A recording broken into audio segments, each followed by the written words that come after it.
Leaders, they try to manage chaos. Well, you know what? Today, we're going to break down the blueprint that turns overwhelm into opportunity. Coming up, mornings in the lab. Oh, good morning. What's going on, nation? Good morning. Mornings in the lab with Keith and friends. This is the morning show. Welcome to Mornings in the Lab. Where? Yeah, we're average leaders. Yeah, those average leaders, they're over there. Those guys are over there. The average leaders expire and the exceptional performers thrive right here. I'm Keith Bilous. I'm your host. I'm hunting. Hey, listen, if you're hunting for that gentle leadership advice, the stuff that makes you feel all soft and warm and fuzzy, go over there. Yeah, true story. Go over there. If you're looking for advice to get your ass out of bed to help you not hit the snooze button, I invite you to subscribe to the channel, like the channel, and welcome you to today's show. Before we dive in, quick heads up, this show is for adults or children who are used to hearing the F-bomb, the S-bomb, the B-bomb, any bomb that we drop here on the show. So I invite you to put the headphones in the room, the headphones on the kids, or walk the kids out of the room, because today is a show where we drop language that they just might be uncomfortable with, or you're going to have to increase the tip jar. Hey, listen, today we are going to expose the truth about leadership that nobody is talking about. Your morning routine. No, it's just about, listen, your morning routine is not just about you anymore. It's about everyone who depends on your performance, nation. And today, who I got with me here today is John Andersen and Richie Ingram, two guys who've mastered the art of turning pressure into power. Flynn's off being mom and Marty's off doing his thing. And I got some funny stuff to share with you guys a little bit later this morning. If you're hunting for that gentle leadership advice, the stuff that makes you feel all soft and warm and fuzzy, go over there. Yeah. Today, we are going to expose the truth about leadership that nobody is talking about. Your morning routine. When tech CEOs are facing their biggest challenge, managing teams, aligning leadership, maintaining morale, who do they call? Yeah, they don't call John. They don't call Richie. No, they call Cassie. They call Cassie. She doesn't just manage change. Nope. She engineers transformation. It's not just about managing teams. It's about engineering excellence. Listen, if you're looking for a fucking boring podcast, go find the boring podcast. You tell me as soon as somebody tells me I can't, my superpower comes out. As soon as it starts affecting performance, fuck it, man, it's out. Normal is not doing what it takes. The good thing about a kid is that he'll eventually cry himself to sleep. When it comes down, here's what parents don't understand. You put your kid in a fucking timeout, you're in timeout with them. Yeah. We were so anxious about it. Like we had built up like it was going to be this big deal, and we had all these things that we could replace it with, and we said, oh, one day it just wasn't in the crib. When a kid's going getting rid of that soother, it's like pulling something out of their chest to them. I'll get organized when things get done. I'll do it tomorrow. Business athletes do the shit that the basic people don't want to do. Yeah. Because if you don't have a plan, you're just in motion. And when you're just in motion without any fucking direction, you might as well just be sitting there doing it. Every time you start your day reactive, you let urgency beat importance. You're not just failing yourself. You're programming mediocrity into your entire organization. When tech entrepreneurs and CEOs are merging billion-dollar teams, they don't call Ghostbusters. Oh, bad joke. No, they call her. I grew up with three brothers on the side of a mountain, so that should tell everyone everything they need to know. Now that it's daylight savings, I am out letting the ducks out, the chickens out, and the turkeys. Oh, you got a farm. They're my babies. I killed a raccoon that ate my chickens. Does that count? I want to have an assumptions meeting with you. I'm like, an assumptions meeting? He goes, yeah, because I have assumptions about you. You have assumptions about me. Let's sit down in a room together and let's just put them on the table. I was like, holy fuck, that's brilliant. I love what Cassie said. I don't give a shit when you show up. If I'm running the meeting, when I sit down in the chair, you better have a pen and paper out and ready to either brief me or us ready to fucking execute. He has set a culture of, if you feel you're not getting anything out of this meeting, get up and leave. Without that honesty, we wouldn't. We were just a hair away from winning the Team World Championship. Make it to the top, you got to get fucking real honest real quick. Period. End story.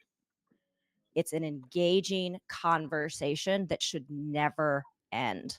If you think you did it once and you're good, this is not the whole I told you I loved you once and I'll let you know if it changes situation, gentlemen. 100 men, 100 hours, one goal, success, life transformation. Listen, guys, when I was going through low points in my life, I adopted a new mindset, the business athlete mindset. I took 100 days and I changed my life. Most leadership training fails for one reason. They focus on managing chaos instead of transforming it. You cannot merge two companies and live in the past. You need to be able to live in the present and very much view the future. But at the end of the day, we all want to be successful. We all have our own definition of that. But that desire to be successful, to achieve greatness, to be corny, like that unifies teams. When you like, respect, and trust someone, like Rich said, you somewhat forget about your priorities and realize that there's something bigger that you're aiming for. People get way too engaged in one side or the next. They lose the present. Now the whole thing blows up. Think And that's about gonna when happen. you're on the seesaw, you don't weigh the same as the other person on the other side. So you've got to find, it's this game to find the perfect balance. And then you achieve it. And you get so fucking excited that you've achieved it that you move and you lose it. And then you Right. have to regain it. Would you choose you? Because unfortunately, most people would choose a mate better than themselves. That being said, it's time to start taking your self-improvement very seriously. He's helped us achieve some greatness. And AJ is joining us. He joins us every Tuesday and Thursday to talk about the power behind mental performance and helping us achieve our most audacious goals. Some of these people are high performers in business. Some of them are high performers in sport. Some of them, because we all have some type of performance aspect in our life that we want to do well at, right? Yes. Two things can be true at the same time. I could talk about how I'm feeling and I could still be tough.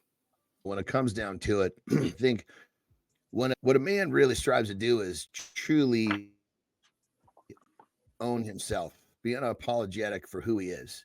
At the end of the day, we know that getting help in mental health is going to affect positively our performance. So if you want to do what you got to do to fucking succeed, dude, who gives a fuck about the stigma? The goal is not to be a robot and not feel anything. It is to feel it, be aware of what you're feeling, and then how do we regulate it? I have a lot of guys walk in my office sometimes and they see you and they're like, oh, you look a little younger. Looks like you hit the gym.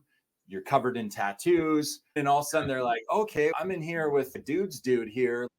The majority of the time, 5 minutes later, you're deep into a conversation and you can see that that they've now started the process. Action absorbs anxiety, right? So when we get moving, now we're all our neurotransmitters, the endorphins, the dopamine, the serotonin, the norepinephrine, all these neurotransmitters get dumped into our system because we've taken action. That's how our body helps regulate that stress internally. Christina Flynn is busy being a mom right now. That's your brand. That's the fucking problem right there, is I they're know. worried about what society thinks. I know. So if you want to fucking do something and you enjoy it, who gives a shit? I was taught that by my fucking grandma when I was probably 9 years old. And I was a crocheting motherfucker. You macho men that are listening, that are ignoring your feminine side, you're probably single. Oh, fuck. I love pedicures, man. I can So- sit there and fall asleep. Keith, A good Yeah. foot massage. A positive cry, a happy cry is fucking magical. Yeah. I can't tell you how many times that I had a happy cry with my kids, and it was just like, it's just like this pouring of emotion that's coming out. I'm not trying to hold anything back for society or our culture or No. whatever the fuck it is. We just are, man. So I just fucking grabbed her and we just started dancing right in the middle of the street. Oh, Just took Johnny. it all away. Gave her a fucking Johnny. dip right in front of all the fucking cars. Oh. I am so not afraid of getting in a big sudsy tub with my lady. Goodness gracious, not only relax, but a lot of other fun shit can happen in that environment. Come on, fellas. Exactly. Go jump in the tub with your partner. Men, bubble baths are accepted. Go jump in the bath, man. I lotion up because it feels good. When I was running in 110-degree heat with 80-something degree or 80-something whatever humidity in the middle of Austin, Texas, it was hurting my performance. I was doing everything I could throughout Copenhagen, fucking shave my body, whatever I needed to do to make shit happen to increase performance. I really like this segment where we were breaking down what males are afraid to do because of what society or other people think. Don't let yourself be limited by other people's small-mindedness. That's Who what it gives a is. shit what people think? That's You be it. you and own that shit. Reacting is our default unless we teach ourselves something different. Awareness is how it's done. I lived with the Afghans, man, and I loved it. They would come find me out on an operation, and they called me commander, which like touched my heart. He enters a room like MacGyver, looking to solve problems that you and I can't even see. I go back to thinking of D-Day. Guys that are charging fucking beaches being shot at under direct fire. The Rangers that scaled cliffs on Point de Hoc being fucking shot at under direct fire. I'm getting chills thinking about those motherfuckers. And I wanted to be that. I went chasing fucking war. And so for me, the PTSD and the post-traumatic, it wasn't from seeing too much shit. It was for not getting enough of it. The Rangers were crying because they didn't get to go fight. They didn't get to go help their brothers that were going charging fucking hills under direct fire. You've never seen a happier college kid. Because I signed up to go to fucking war, not to get a bonus, not for fucking retirement, to go to fucking war because that's what you do to represent your country. Action absorbs anxiety. And then celebrate that person like a motherfucker.